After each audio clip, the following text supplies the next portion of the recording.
사무엘상 18장 12절에서 16절, 27절에서 30절 순서대로 교도하겠습니다. 여호와께서 사울을 떠나 다윗과 함께 계심으로 사울이 그를 두려워한지라.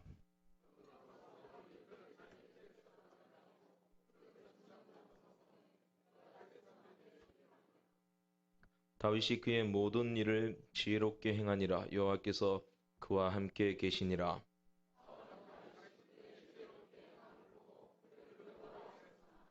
온 이스라엘과 유다는 다윗을 사랑하였으니 그가 자기들 앞에 출입하기 때문이었더라.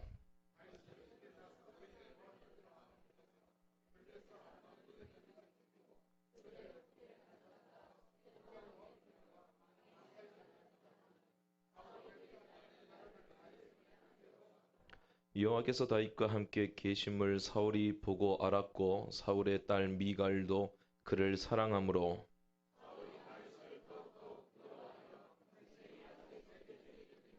함께 읽습니다. 블레셋 사람들의 방백들이 싸우러 나오면 그들이 나올 때마다 다윗이 사울의 모든 신하보다 더 지혜롭게 행하매 이에 그의 이름이 심히 귀하게 되니라. 아멘. 개인적으로 오늘 본문을 묵상하면서 드는 생각이에요. 왜 모두 다윗을 가지고 난리냐라는 거예요. 다윗이 뭐길래. 16절에 보게 되면 온 이스라엘과 유다는 다윗을 사랑하였으니 그가 자기들 앞에 출입하기 때문이었더라. 그렇게 말해요. 온 이스라엘이 다윗을 사랑했어요. 왜냐하면 그가 그들 앞에, 백성들 앞에 출입했기 때문이다. 이 출입했다라는 말은 다윗이 군대를 이끌고 전쟁에 다녔다라는 말이에요. 그러니까 이제 사울이 자기의 권한을 다윗에게 위임을 했다라는 것이죠. 단순히 다윗이 백성들을 이끌고 전쟁에 다닌 것만으로 백성들이 다윗을 사랑하지는 않죠. 이토록 다윗에게 목맬 수는 없는 것이죠. 참고로 여기서 사랑했다라는 말은 정치적인 충성을 나타낼 때 쓰는 말이에요. 요나단이 다윗을 사랑했다라는 말도 정치적인 충성을 나타내는 말이에요. 혹자는 동성애를 가지고 얘기를 한다라고 하는데 그게 틀린 말이에요. 중요한 것은 이 대목이에요. 5절 말씀에 다윗은 사울이 보내는 곳마다 가서 지혜롭게 행하였다. 자, 다윗이 출입을 했습니다. 어디를요? 전쟁터를. 전쟁터에 나가서 모든 일을 지혜롭게 행했다. 이 말은 마스킬이란 말인데 전쟁에서 형통했다라는 거예요. 이겼다는 말이에요? 졌다는 말이에요? 이겼다는 말이에요. 그죠? 정신을 딱 차리시고 들으셔야 됩니다. 마스킬, 전쟁에 나갈 때마다 승리했다라는 거예요. 적수가 없었다는 것이죠. 그리고 다윗의 지위도 본문을 보면 높아졌다라고 나와 있어요. 5절 말씀에 소년에서 군대의 장이 된다. 이 소년에서 군대의 장이 됐다는 말은 사무엘상 17장에 보게 되면 다윗이 골리앗을 쓰러뜨림에도 불구하고 성경은 그리고 사울은 그에 대해서 이 소년 그렇게 말하고 있어요. 영웅으로 취급하지 않아요. 그런데 18장에 넘어오면서 이 소년이 군대 장관이 됩니다. 그것도 왕을 호위하는 특수부대의 군대 장관이 되는데 그 군대 장관의 직분이 뭐였냐면은 직책이 뭐였냐면은 천부장이었어요. 그게 13절에 나와요. 군대 장이 되고 그 다음에 천부장이 된 게 아니고 군대 장이 됐는데 그 사람의 직책이 뭐냐라고 봤더니 천부장이 되었다라는 거예요. 그러면 이 다윗의 지혜와 형통과 능력이 어디에서 나왔는가? 12절 말씀 보면 이렇게 되어 있어요. 여호와께서 사울을 떠나 다윗과 함께 계심으로. 14절에도 나와요. 다윗이 그의 모든 일을 지혜롭게 행하니라. 여호와께서 그와 함께 계시니라. 28절도 나와요. 여호와께서 다윗과 함께 계심을 사울이 보고 알았고 사울의 딸 미갈도 그를 사랑하므로. 자, 하나님께서 다윗과 함께 계심으로 다윗이 형통했습니다. 이겼습니다. 그 모든 일을 지혜롭게 처리를 했습니다. 모든 일을 이 사람에게 맡기면 다 되는 거예요.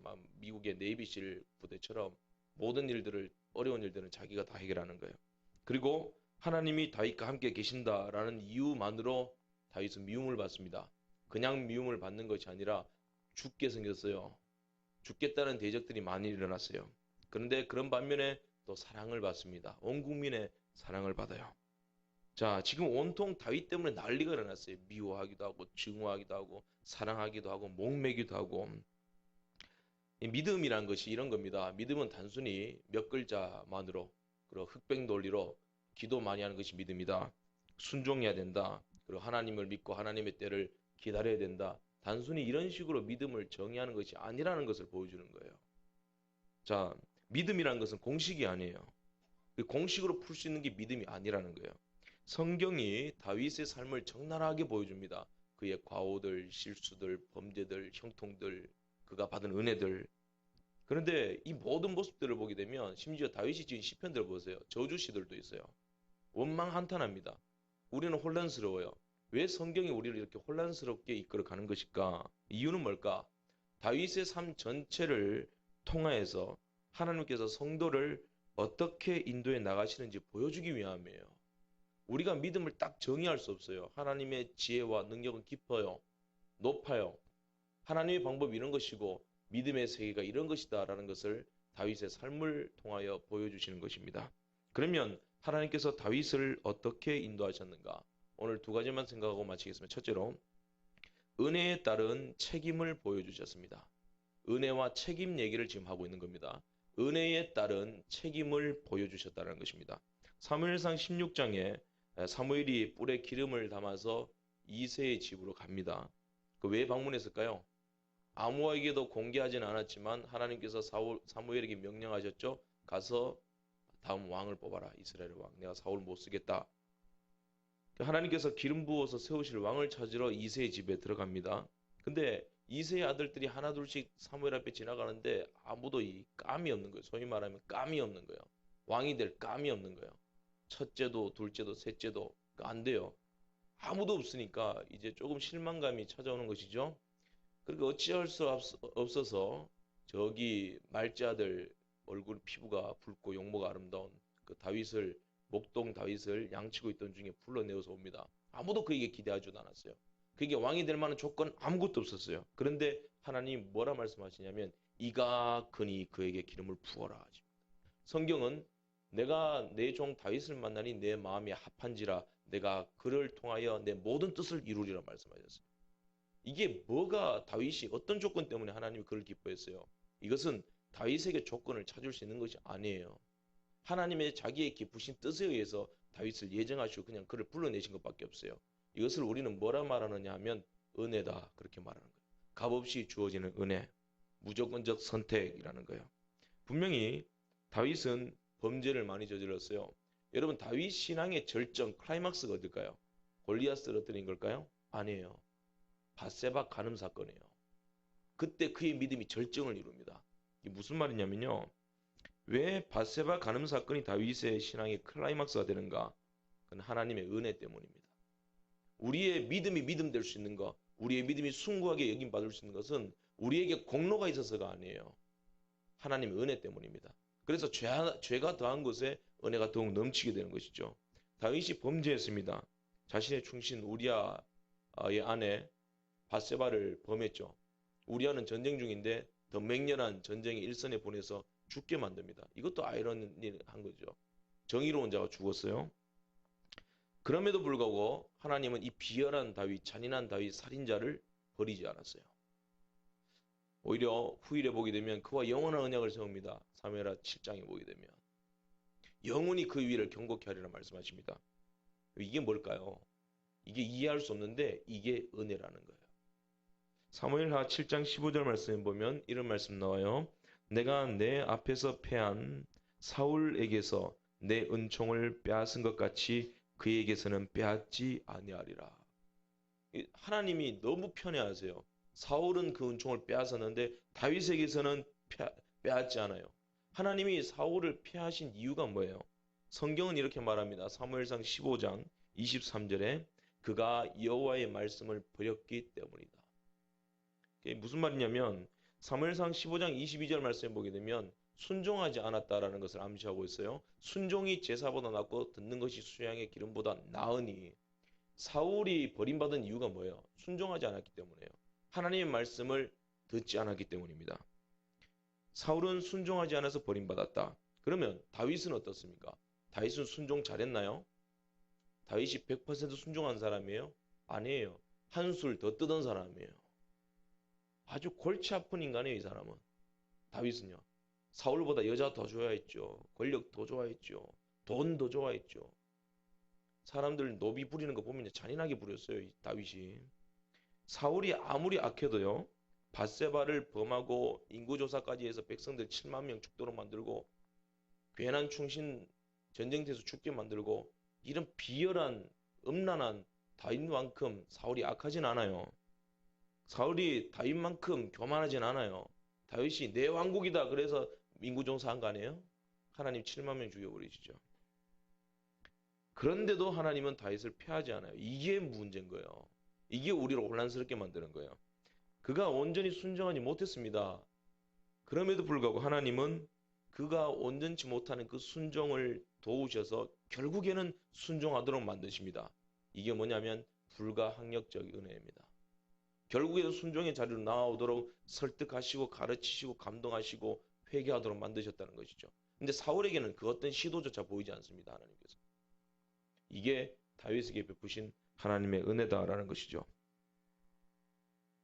하나님께서 사울이 범죄를 저질렀을 때, 즉 그가 하나님의 말씀에 불순종했을 때 하나님은 공의의 하나님으로 나타나셨어요. 공의로 그 죄를 심판하셨고 하나님의 의를 드러내셨습니다. 하나님의 아름다움이 하나님의 진노와 공의로 드러났습니다. 사울을 폐하셨습니다. 마치 이스라엘 백성들이 출애굽을 해서 광야에 첫 발을 내딛었을 때 하나님의 산 앞에서 그들이 하나님의 언약과 율법을 받을 때입니다. 그때 하나님이 그 뭐라고 이스라엘 백성들에게 요구하시냐면요. 율법을 주세요. 율법이 뭐냐? 율법은 한마디로 말해서 너희들이 순종하면 복을 받고 순종하지 않으면 저주받는다. 순종하면 살고 불순종하면 저주받는다. 3, 4대가 저주받는다. 그렇게 말씀합니다. 이 사울은 율법의 대명사예요. 사울을 다루실 때 율법 앞에 세우십니다. 모든 사람이 죄를 범하였음에 끝이에요. 죄를 범하는 자들은 하나님이 처단하시고 그 자리를 폐하시는 거예요. 공의로 심판하세요. 근데 다윗은 달라요. 다윗은 하나님의 공의와 율법으로만 대하지 않으시고 은혜로 대하십니다. 한없는 은혜. 그리스도의 공로를 통한 한없는 은혜로 다윗을 대하고 계신다는 것이죠. 은혜가 적용되고 있다는 것입니다. 하나님께서 다윗을 인도해 가시는 독특한 부분이 바로 이게 이런 모습이라는 거예요. 은혜라는 거. 한없는 은혜. 용서하시고 또 용서하시고 진노 중에도 긍휼을 베푸시고. 그러면 하나님께서 다윗에게 은혜를 주신 이유는 무엇일까요? 그것은 하나님의 영광을 드러내시기 위함입니다. 그래서 시편 23편에 다윗 신앙의 정수가 나와 있잖아요. 그가 자기의 이름을 위하여 의의 길로 인도하시는도다. 하나님께서 왜 우리를 의의 길로 인도하십니까? 왜 예수 믿도록 하십니까? 하나님 이름 때문에요. 하나님의 영광을 위해서 우리를 그 의로 인도하시는 거예요. 은혜를 베푸시는 이유가 뭘까요? 하나님의 영광을 드러내도록 하시기 위해서. 자, 하나님께서 다윗에게 한없는 긍휼과 은혜를 베풀어 주셨습니다. 자격 없는 그 사람에게 왕이 될 것이다. 기름을 부어주셨어요. 은혜죠. 그런데 그 은혜를 베푸시고 그냥 내버려 두셨나요? 아니에요. 그가 죄짓고 좌절할 만큼 또 낙심한 만큼 시험들 만큼 바닥에 떨어졌지만 은혜라는 것으로 회복 탄력성을 일으켜서 다시 회복되도록 만드세요. 그게 뭐냐면 하나님께서 당신이 베푸신 은혜에 대한 책임을 지고 계시는 겁니다. 하나님의 신실하심, 하나님의 열심으로 지금 다윗을 구원해 내시는 거예요. 이끌어 가시는 거예요. 다윗을 보세요. 16장에 기름 부음 받았습니다. 자기도 내가 분명히 이스라엘의 왕이다라는 확신은 없었을 겁니다. 제가 볼 때는. 그런데 뭔가 감이 있어 이 기름 부은다는 자체는 사무엘이 하나님의 선지자가 내 머리에 기름을 부었다는 것은 뭔가 특별한 의미가 있다. 하나님이 나를 특별한 위치에서 사용하실 것이다. 하나님의 신에 감동이 되었으니까 뭔가 자기가 감지를 했던 것 같아요. 그리고 또 그것이 자신의 자격으로 선택받았다라는 것이 아니다라는 것도 그는 깨달았습니다. 아, 오로지 하나님의 은혜다. 나 같은 사람이 이새의 아들이 그런 게 있었다고요. 다윗 마음속에. 그런데 그 은혜를 받은 이후에 다윗에게는 뭔가 확신이 자리 잡기 시작하죠. 뭔가 보이진 않는데 잡히진 않는데 그 믿음이 그런 거예요. 보이지 않아요. 잡히지 않아요. 그런데 확신이 들어요. 보여요. 그래서 골리앗과 싸웁니다. 만군의 여호와의 이름으로 너를 향하여 내가 대적하며 싸우겠다. 나가노라. 오늘 하나님께서 너를 나에게 밥으로 넘겨주실 것이다. 그 승리를 해요. 그리고 그 골리앗을 쓰러뜨린 다음 오늘 본문 18장이 넘어오면서 사울을 대신하여서 백성들 앞에 출입을 합니다. 이제 전쟁의 영웅으로 급부상하기 시작합니다. 목동이 한순간에. 근데 이것은요, 영웅 같지만 어떻게 보면 이 삶이 망해가고 있는 거예요. 다윗의 삶이 인간적으로 봤을 때는. 그러니까 골리앗을 때려 죽였으면 왕의 사위가 되고 뭔가 벼슬에 앉아야 될 거 아니에요. 그 전쟁터에 나가지 말고. 그런데 이제 전쟁을 도맡아 하는 전쟁 용사가 됩니다. 피비린내 속에 살게 됩니다. 칼이 떠나지 않아요. 위험한 폭풍 속에서 늘 생명의 불안감을 안고 살아가게 되는 것이죠. 심지어 사울조차 전쟁 영웅인데 다윗이 사울조차 그에게 창을 던져서 죽이려고 합니다. 본문 11절 말씀에 이렇게 되어 있죠. 그가 스스로 이르기를 내가 다윗을 벽에 박으리라 하고 사울이 그 창을 던졌으나 다윗이 그의 앞에서 2번 피하였도다. 자, 다윗이 피하였는데 지금 원어적으로 해석하게 되면 다윗이 앉아 있는 상태예요. 그리고 그러니까 말하자면 지금 손정은 집사님 앉아 있는 자리예요.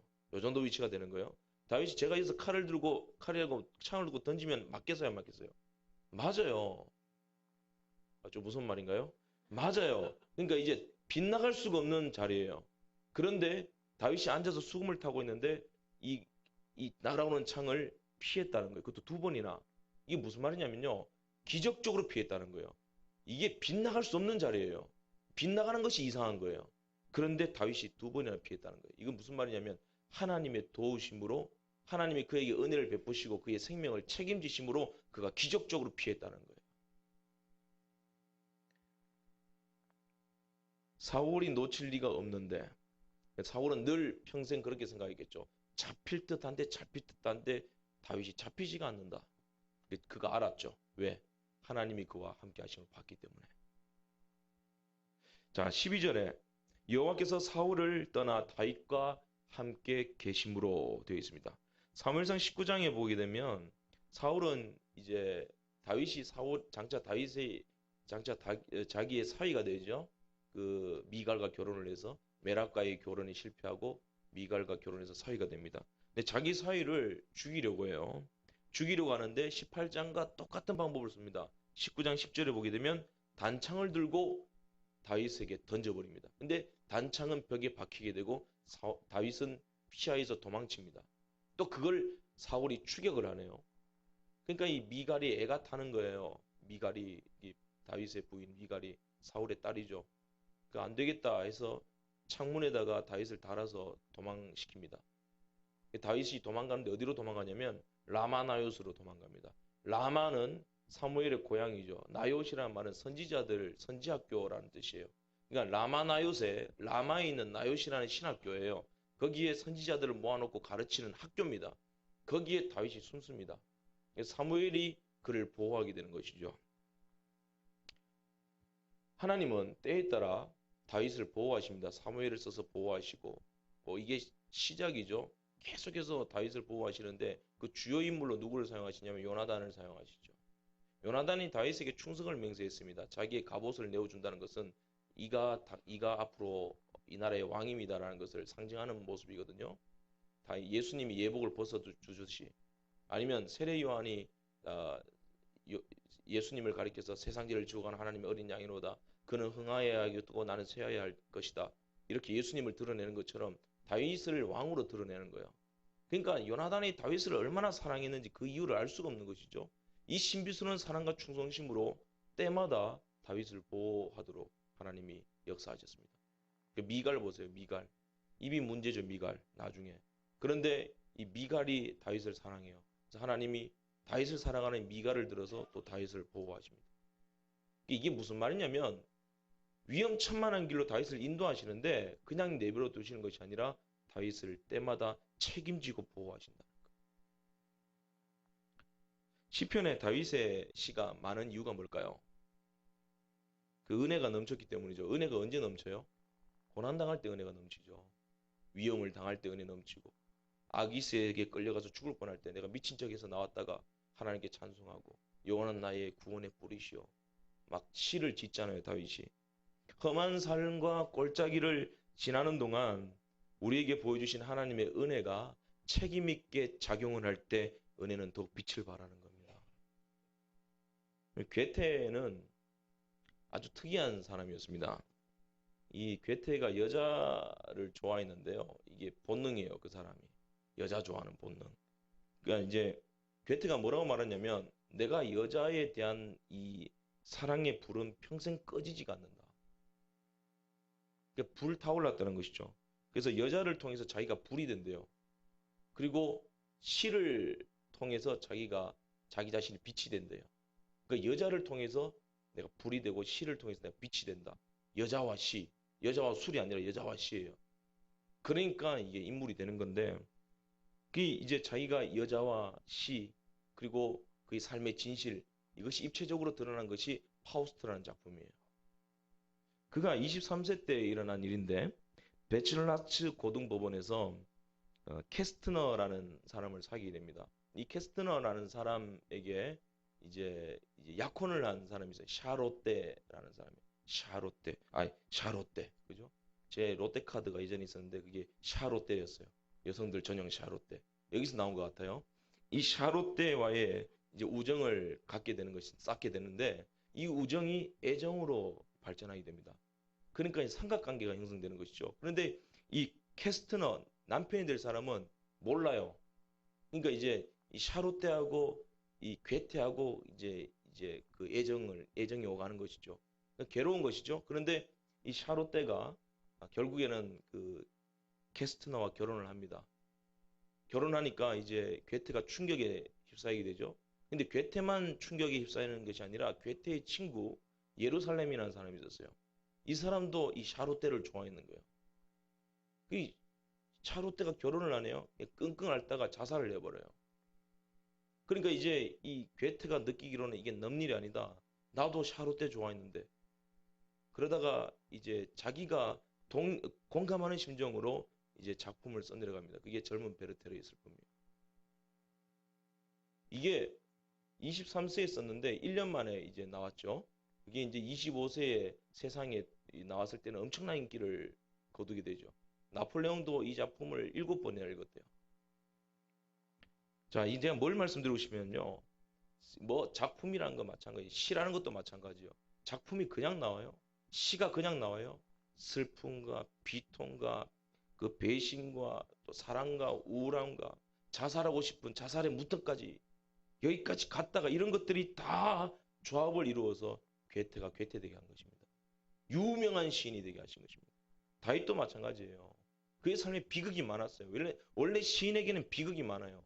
시인들과 만나는 걸 권장하지는 않습니다. 책을 사 읽어보십시오. 만나면 맨정신이 아니에요. 못 살아요, 같이. 시에는 비극이 있거든요. 그 비극을 통해서 나오는 빛과 아름다움, 그 감동, 위대함, 이것이 시로 표현되니까 작품이 되는 것이죠. 괴테가 17세 때 처음으로 안나 카타리나라는 하숙집 여인을 사랑하게 됩니다. 그때 나온 이제 작품이 뭐냐면 바람 맞은 사랑이에요. 바람 맞았나 봐요. 제가 읽어보지는 못했는데. 그 희곡을 썼는데 그때 이 희곡을 쓸 때 그의 기분은 그가 이렇게 고백을 합니다. 이리하여 뭘 이리하였단 말이에요. 이리하여 나의 생애를 통하여 그칠 수 없는 버릇이 이루어졌다. 그것은 기쁠 때나 괴로울 때나 무엇이건 그것을 시로 고쳐가는 일이다. 이 사람은 괴로울 때마다 술을 마신 게 아니라 그걸 다 시로 만들어간 거예요. 이게 다윗과 이제 비슷한 점이라고 저는 생각합니다. 다윗이 하나님의 은혜를 입은 자라는 증거는 그의 시를 보면 알 수 있어요. 시편을 보세요. 다윗의 시들이 얼마나 많아요. 다윗이 위대한 시인이 될 수 있었던 이유가 뭘까요? 고난 때문이죠. 배신, 아픔, 한탄. 그 중에서도 그가 가장 사랑한 시가 시편 18편입니다. 1절 2절 말씀 이렇게 되어 있어요. 나의 힘이 되신 여호와여 내가 주를 사랑하나이다. 여호와는 나의 반석이시요 나의 요새시요 나를 건지는 이시요 나의 하나님이시요 내가 그 안에 피할 바이시요 나의 방패시요 나의 구원의 뿌리시요 나의 산성이시로다. 다윗이 지금 무슨 일을 저질렀습니까? 무슨 일을 저질렀어요? 그런데 지금 깨알같이 하나님에 대한 고백, 하나님에 대한 찬양, 하나님의 능력이 위대하심, 하나님의 아름다움들 씨에 깨알같이 박아놓고 있어요. 보석처럼. 이게 뭐냐면 지금 다윗이 하나님을 노래하는 노래의 주제가 이겁니다. 하나님은 은혜를 베푸시고 그 은혜에 대해서 나를 책임지셨다는 거예요. 하나님은 은혜 베푸시고 그냥 두시는 분이 아니에요. 하나님의 하나님 되심을 찬양하고 있습니다. 하나님의 신실하심. 빌립보서 1장 29절에는 이런 말씀을 하시죠. 그리스도를 위하여 너에게 은혜를 주신 것은 다만 그를 믿을 뿐 아니라 또한 그를 위하여 고난도 받게 하려 하심이니라. 은혜를 받은 자는 고난을 감수해요. 여러분, 은혜 받았다는 증거가 뭐예요? 구원받았다는 증거가 뭐예요? 십자가 지는 거예요. 천국 티켓 따놓고 천국 가려면 기다리고 있는 게 아니에요. 주님 고난을 물리쳐주세요. 아니에요. 십자가 지는 거예요. 십자가 질무로 내 안에 있는 예수의 생명이 얼마나 강력한가를 증명해 나가는 겁니다. 우리가 받은 구원이 얼마나 강력한가를 증명해 나가는 거예요. 하나님의 책임이 얼마나 완벽한가, 신실한 것을 증명해 나가는 것입니다. 여러분, 하나님은 반드시 우리를 고난과 위험과 사망의 험침한 골짜기로 끌고 가실 것입니다. 그리고 책임지실 것입니다. 그 하나님을 믿고 전진할 수 있는 저와 여러분 되시길 바랍니다. 또 한 가지, 하나님이 다윗을 어떻게 인도하셨는가? 자유를 넘어 권세를 누리게 하셨습니다. 자유를 넘어 권세를 누리게 하셨다. 예수 믿고 노예가 된 사람들이 있어요. 좀 이상한 말인데요. 여러분, 구원이 뭐예요? 조금 전에 말씀드렸습니다. 구원은 지옥불에서 건진받은 것이 아니에요. 구원은 복된 거예요. 지옥불에서 겨우 건진받은 것이 구원이에요. 천국 티켓 따놓은 것이 구원이에요. 누군가가 물어요. 왜 예수 믿어야 됩니까? 천국 가야죠. 틀린 말은 아니죠. 그게 다 안 가요. 예수 믿으면 천국은 그냥 가요. 걱정 안 하셔도 돼요. 내가 천국 안 가려고 그래도 천국 가요. 예수 믿으면. 중요한 건 뭐예요? 구원은 단순히 생명을 건진 것이 아니에요. 복된 거예요. 여러분, 천국을 누가 소유해요? 천국을 소유한 자가 복이 있어요. 복된 자가 천국을 소유해요. 생각이 잘 안 나세요?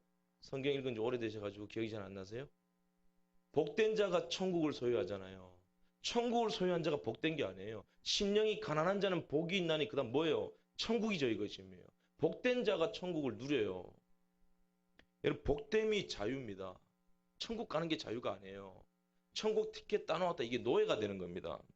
천국 티켓 따놨기 때문에 이제 자유다. 그러니까 나는 이제 목사를 해도 되고 장로를 해도 되고, 목사를 잘하든 못하든 장로를 잘하든 못하든 일단 천국에는 간다. 그런 마음이 있는 거예요. 내가 목사로서 사명은 다 못하고 장로로서 사명은 다 못하고 권사로서 사명은 다 못해도 어쨌든 천국에는 간다. 이런 생각 가지고 있는 게 이제 노예인 거예요. 이게 면죄부입니다. 영접기도 시켜야 된다. 누가 마음대로요? 누가 영접기도 시키라 그랬어요, 하나님이? 구원은 하나님이 하시는 거예요. 영접은 하나님이 하도록 시키시는 거예요. 영접기도 한다고 해서 그 영접되는 게 아니에요. 믿음은 하나님이 주신 선물이에요. 이게 면죄부가 돼서는 안 된다는 거예요. 오늘 죽어도 천국 갑니다. 그게 다가 아닙니다. 그 생각에만 매여 있으면, 천국 티켓만 바라보고 있으면요, 하나님 일 못해요. 복됨을 누리지 못해요. 하나님께서 우리에게 자유를 주셨다는 것이 뭘까요? 아들과 딸 삼아 주셨다는 거예요. 할렐루야. 하나님이 우리에게 자유를 주셨다라는 것은, 우리를 구원하셨다는 것은 우리를 하나님의 자녀 삼아 주셨다는 거예요. 자녀의 권세를 주셨다는 거예요. 그래서 요한복음 1장 말씀이 나오잖아요. 영접하는 자 곧 그 이름을 믿는 자들에게는 하나님의 자녀가 되는 권세를 주셨나니 그랬습니다. 불에서만 건짐 받게 하도록 해주신 것이 아니라 자녀가 되는 권세를 주셨어요, 이미. 자녀가 아니면 천국 못 들어가요, 여러분. 자녀가 아닌데 어떻게 천국에 들어가요? 구원받는 자는, 예수 영접하는 자는 자동적으로 하나님의 자녀가 되는데, 그런데 내가 하나님의 자녀가 아니면서 천국에 들어가려고 아무리 노력해보세요. 못 들어갑니다.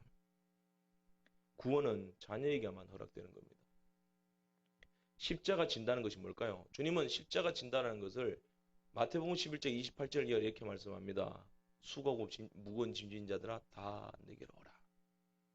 내게 와서 배워라. 내 멍에는 쉽고 내 짐은 가벼우니라. 그게 뭐예요? 십자가입니다. 주님은 십자가가 가볍다 그래요. 왜 그런지 아세요? 그리스도 안에서는 능히 십자가 질 수 있으니까. 그것이 복됨이니까. 억지로 지는 것이 아니니까. 자기를 부인하고 주님을 따라가는 것이거든요. 그 안에 자유가 있기 때문에 그렇습니다. 육체적으로는 힘들죠. 그러나 자유가 있는 거예요. 라르스 스펜젠이라는 사람이 프리덤이라는 책을 지었습니다. 우리나라 말로는 이제 자유를 말하다 이렇게 번역되어 있는데요. 그가 거기서 이런 말을 합니다. 권리는 강요된 자격이다. 그렇게 말합니다. 우리에게 권리라는 말은 좀 가볍죠? 우리에게 뭐가 있습니까? 하나님의 자녀됨의 권세가 있어요. 이 자녀됨의 권세가 어떻게 주어졌어요? 하나님의 강요함으로 주시는 자격으로 얻어지게 된 거예요. 다시 말해서 여러분들이 쉽게 쓰시는 말씀으로 강권의 역사로, 강권적인 역사로, 불가항력적인 은혜로 우리에게 주어진 것이 하나님의 자녀로서의 권세예요. 우리가 원해서 하나님의 자녀가 된 거 아니에요. 이 권세를 그냥 얻은 게 아니에요. 그런데 우리는 이 권세를 잊어버리고 살잖아요. 그리고 천국 티켓만 바라보고 있는 거예요. 생명은 건져졌는데 아들의 권세를 주지 않았다. 이거는 모순인 것입니다. 생명은 건져졌습니다. 물에서 건져졌어요. 그런데 아들의 권세를 주지 않았다. 그러면 그 어떤 보장도 상속도 보호도 받을 수 없습니다. 언젠간 또 죽습니다. 아무도 보호할 수 없어요. 네 갈 길 가라는 거예요. 물에서 건진받았으니까. 불에서 건진받았으니까. 그래서 구원이라는 것은 뭐냐면 영원히 하나님이 책임지는 거예요. 영원히 그리스도가 우리 안에 사시는 거예요. 자유만 주신 것이 아니라 권세까지 주신 거예요. 근데 우리는 권세를 잊어버리고 자유만 생각하고 있어요. 다윗을 보십시오. 하나님께서 사무엘을 통하여 기름 부으시고 장차 네가 이스라엘의 왕이 될 것이다. 그렇게 약속하셨습니다. 엄청난 자유죠. 그런데 그 약속을 하신 이후로부터 하나님이 그냥 막 다윗 앞에 모든 인생들을 그냥 풀어가지 않아요. 자동적으로 막 가서 바로 왕이 되고 권세를 일으키고 행세를 하고 그렇지 않아요. 도망다니게 하세요. 기가 막힐 노릇입니다. 전쟁하게 만드시고 삶이 전쟁입니다. 집안에 분열도 있게 하시고 극한의 고통도 당하게 하시고 사울이 창을 던져 죽도록 하셨습니다. 근데 다윗이 피했죠. 하나님이 도우심으로. 그러면 그런 원수와 그 사위와 그죠? 그 장인어른을 만나게 했다는 거예요. 이것도 하나님 참 재밌으신 분이에요. 창을 던졌습니다. 한번 사울의 창맛을 맛보았어요. 다윗이 그 후에 사울 왕의 사위가 됩니다. 사위가 되어서도 여전히 옛날 버릇 못 고치죠. 사울 또 창을 던져요. 이런 집에 다윗을 장가 보냅니다. 이해할 수 있겠어요? 광야로 도망다니게 하시고 아둘람굴에서 사울을 만나게 하시죠. 그런데 다윗이 참 은혜로운 것은 뭐냐면 아둘람굴에서 원수 사울을 만났음에도 불구하고 다윗은 사울을 죽이지 않아요. 그에게 있는 자유를 그렇게 쓰지 않아요. 이게 무서운 겁니다. 손 댈 수 있는데도 손을 안 대요. 자유가 없는 게 아니에요. 바보라서 그런 게 아니에요. 그 권세를 보여주는 거예요. 장군의 칼을 빼라고 있는 게 아니에요. 들고 있음으로 그 권위가 세워지는 거예요. 장군이 칼을 뺐는데 무 자르고 두부 자르고 이러면 장군이 권위가 서겠어요? 한번 장군이 칼을 뽑았다 그러면 적장의 목을 베야 되는 것입니다. 쉽게 빼는 거 아니에요. 그게 자유인 겁니다. 제 카카오톡 상태 메시지에 이렇게 적혀 있습니다. 훈련이 사랑이 되기까지. 훈련이 사랑되기까지. 훈련이 훈련처럼 느껴지면 자유가 아니에요. 이 훈련이다. 오늘도 하나님이 나를 훈련하신다. 아직 멀은 거예요. 죄송합니다.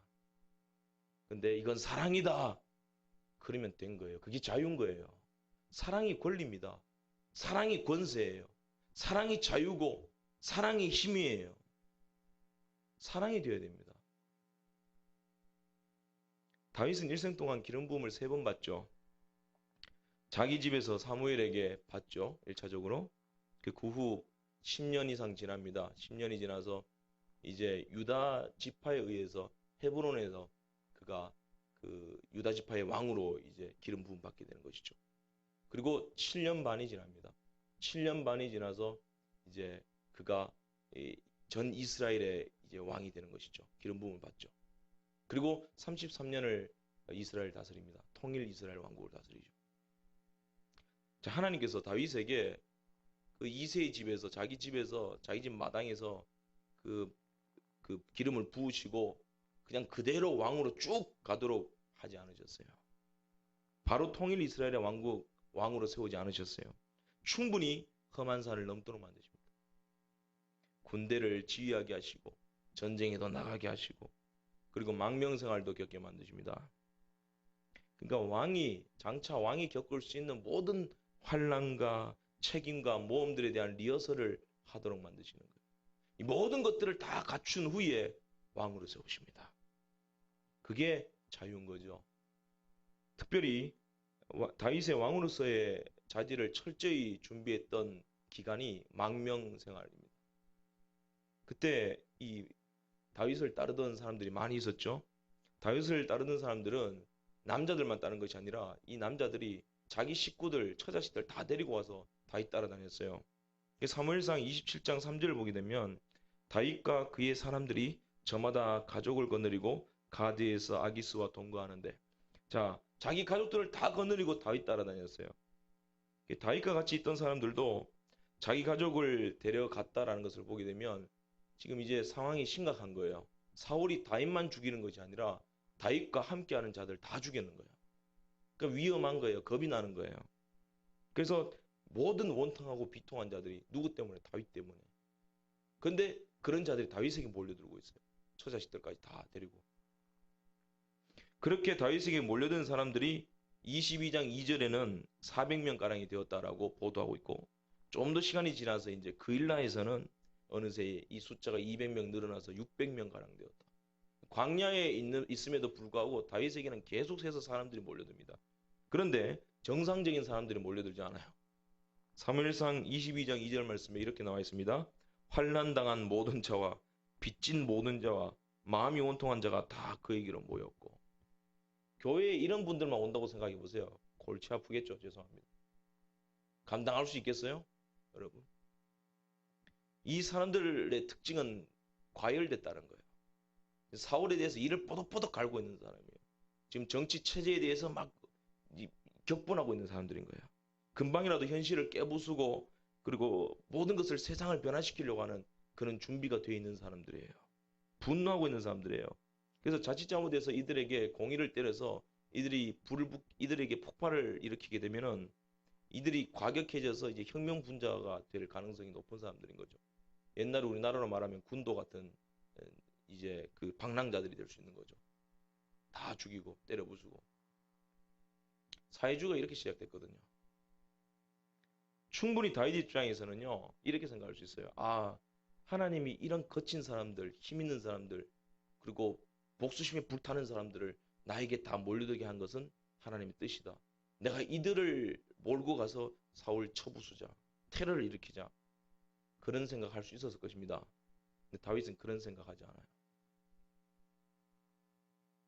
내가 무슨 일을 저질러도 하나님이 책임져주시고. 왜? 나는 기름 부음 받았으니까. 이미 나는 자유가 있는 사람이에요. 왕이 될 사람이에요. 그런 사람들에게 거친 사람들 붙여줬어요. 이건 하나님의 뜻이다. 하나님의 뜻 모릅니다, 여러분. 그게 하나님의 뜻 아니에요. 다윗은 품위를 지켜나갑니다. 권위를 세워가요. 반동분자들을 다독거립니다. 불을 지피지 않았어요. 다독거립니다. 안심시킵니다. 제발 폭력배만은 되지 말아라. 악역은 감당하지 말아라. 하나님이 세운 질서는 너희들이 지켜가야 된다. 대표적인 예가 사울이 굴에서 졸고 있었잖아요. 그때 다윗의 부하가 뭐라 그럴까요? 죽일까요? 2번 찌를 일 없습니다. 죽일까요? 다윗이 뭐라 그래요? 내버려둬라. 하나님이 세운 사람이다. 질서를 잡아가는 거예요. 여러분, 학생들이나 젊은이들에게 바로 가르치셔야 됩니다. 바른 질서를 잡아가셔야 됩니다. 불만을 일으키고 교회 분열을 일으키고 떼나가고 이러는 것이 영웅인 것 같습니까?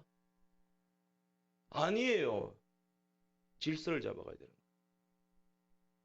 진정시켜야 됩니다. 잘못된 것이 있으면 하나님이 아수르를 들어쓰시고 바벨론을 들어서서 다 해결해 버려요. 하나님이 세운 사람은요, 7천인 숨기듯이, 오바다가 숨기듯이, 엘리야를 숨겨두시듯이 숨겨두십니다.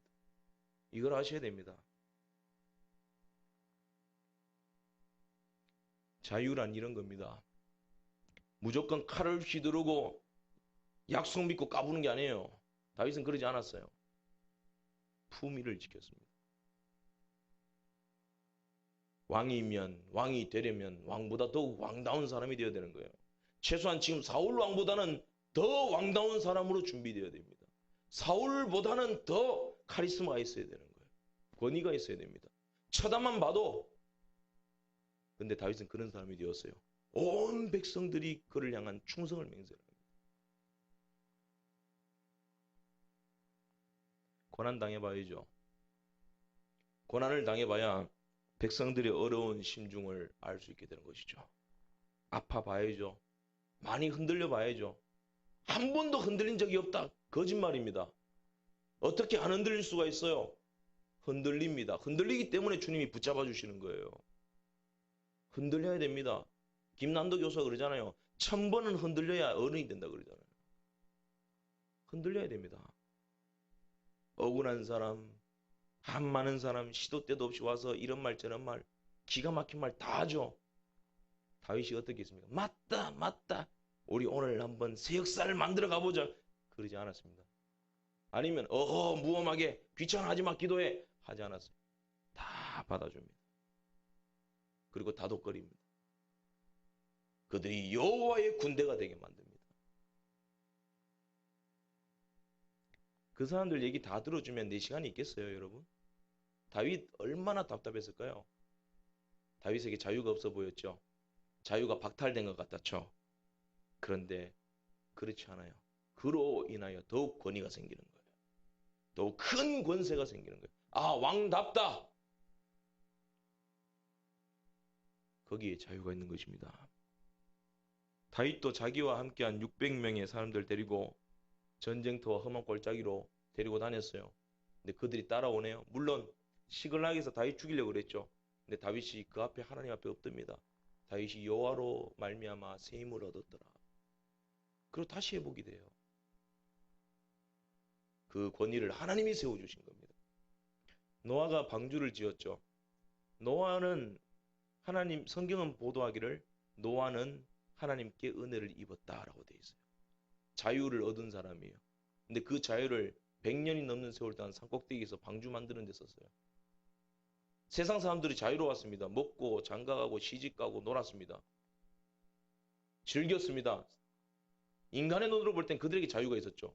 노아는 저 산꼭대기에서 배나 만들고 있어요. 100년 넘는 세월 동안. 사람들은 그가 자유가 없다고 생각했습니다. 근데 그 방주를 지음으로써 권세가 생긴 거예요. 하나님이 그를 구원하신 거예요. 그래서 히브리서 11장 7절은 이렇게 말합니다. 믿음으로 노아는 아직 보이지 않는 일에 경고하심을 받아 경외함으로 방주를 준비하여 그 집을 구원하였으니 이로 말미암아 세상을 정죄하고 믿음을 따르는 의의 상속자가 되었느니라. 자녀가 되었다 이 말이에요. 의의 상속자가 되었대요. 아무리 생명 건져주고 구원받았다고 해도 하늘의 상속을 얻지 못하면 그는 자유가 없는 사람이에요.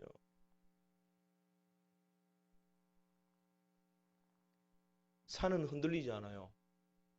산에는 번개가 칩니다. 화산도 폭발합니다. 산은 운동합니다. 크게 움직입니다. 산이 한번 놀라면 화를 내면은 아무도 감당할 수 없어요. 그러나 그렇게 활동을 할 때도 산은 흔들리지 않습니다. 그 자리에 서 있습니다. 북극성도 마찬가지예요. 그 자리에 서 있습니다. 그 자리에 서 있으므로 더 빨리 가는 거예요. 움직이지 않는데 이미 그 자리에 가 있는 거예요. 요동하지 않습니다. 여러분, 땅보다 높은 곳이 어디입니까? 땅보다 높은 땅은 산이에요. 노아 방주 지을 때 세상 사람들 보세요. 땅에 자유가 있는 줄 알았어요. 아니에요. 자유는 산 위에 있었습니다. 그 산에서 여호와를 경외함으로 자유를 누렸던 거예요. 흔들리지 않아야 됩니다. 다윗을 보십시오. 그는 높은 산 같은 사람이에요. 흔들리지 않습니다. 그의 삶에 번개가 많이 쳤죠. 우한질고 많이 있었죠. 하지만 그는 큰 산처럼 흔들리지 않았습니다. 오늘 본문에 사울이 다윗을 죽이기로 한 꼼수를 볼 수 있어요. 자기 딸 메랍을 준다 이렇게 떠봐요. 다윗을.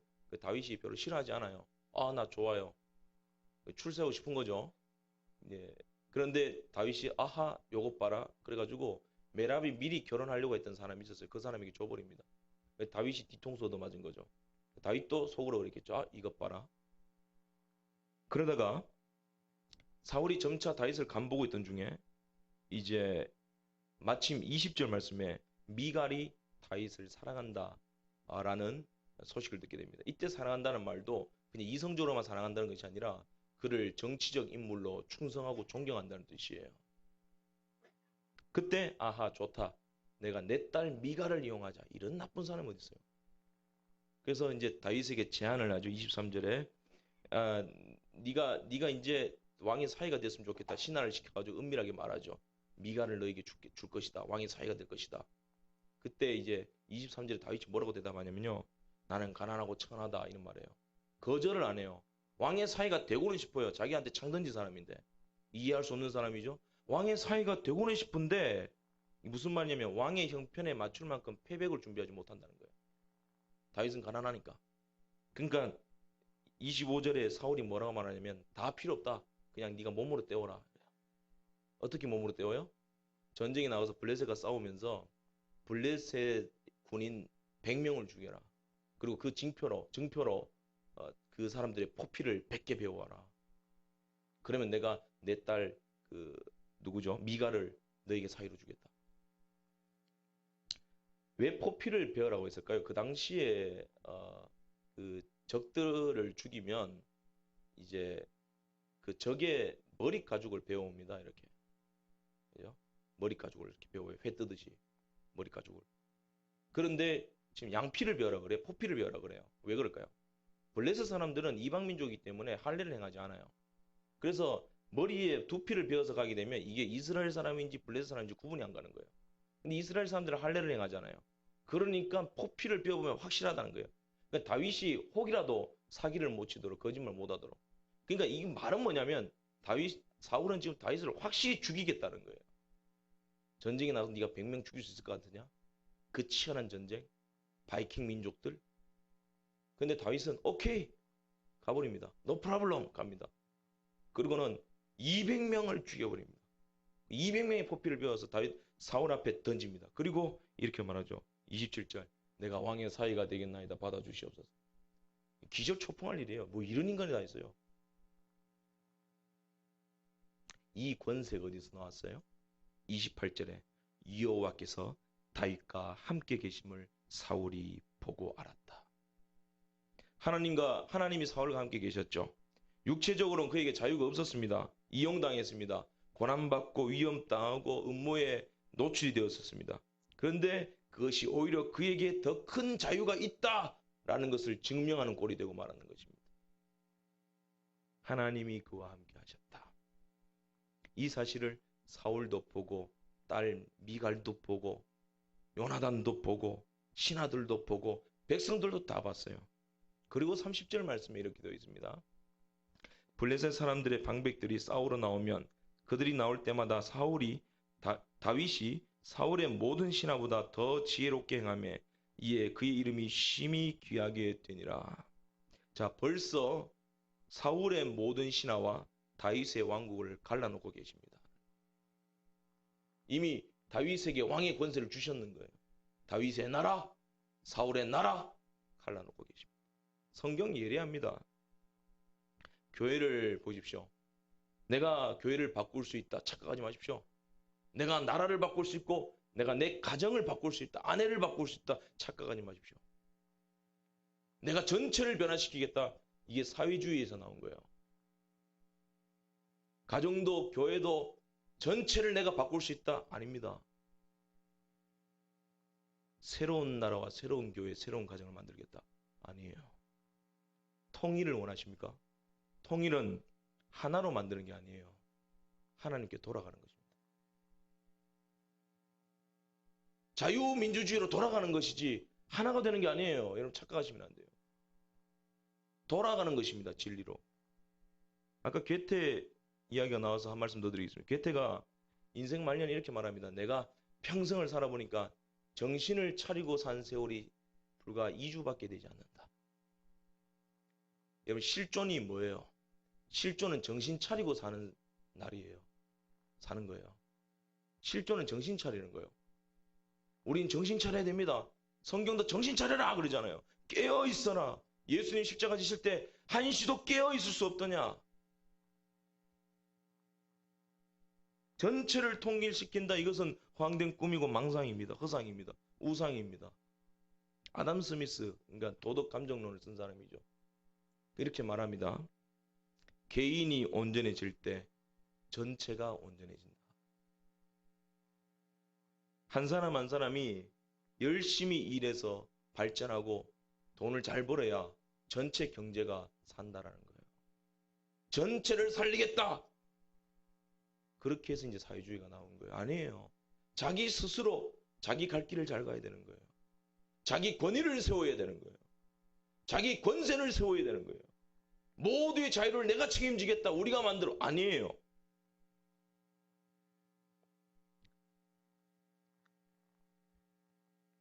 오늘 다윗의 중심을 보십시오. 그는 말도 많고 탈도 많은 사람이었습니다. 그러나 그는 다윗이었습니다. 그리고 성경은 말합니다. 하나님 마음에 합한 사람이다. 하나님은 그 중심을 보셨다라고 했는데 우리 심성에 맞게 한번 말씀드릴게요. 중심, 가운데 중자. 이 중자를 자세히 보시면 중간에 십자가가 있어요. 그죠? 십자가가 있어요. 우리 중심에 뭐가 있어야 돼요? 십자가가 있어야 돼요. 그리고 이 가운데 중자를 자세히 보세요. 팽이처럼 생겼습니다. 그죠? 그래서 다석유용모 선생이 이걸 가운데 중자를 항상 팽이라고 말했던 거예요. 팽이는 서 있어야 됩니다. 근데 서 있으면 안 돼요.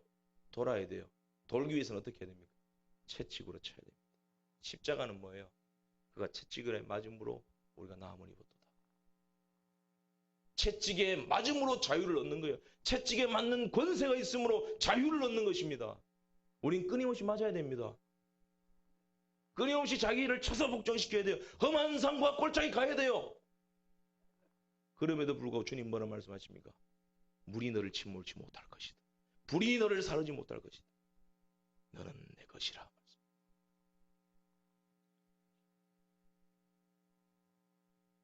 큰 물결 일어나 나 쉬지 못하나 이 풍랑으로 인하여 더 빨리 갑니다. 할렐루야. 십자가 짐으로 우리는 더 큰 자유를 얻는 것입니다. 점점 내가 망해가는 것 같아도 하나님 더 빨리 그곳에 서게 하실 것입니다. 그 최종 승리를 바라보며 오늘도 찬송할 수 있는 저와 여러분 되시길 바랍니다.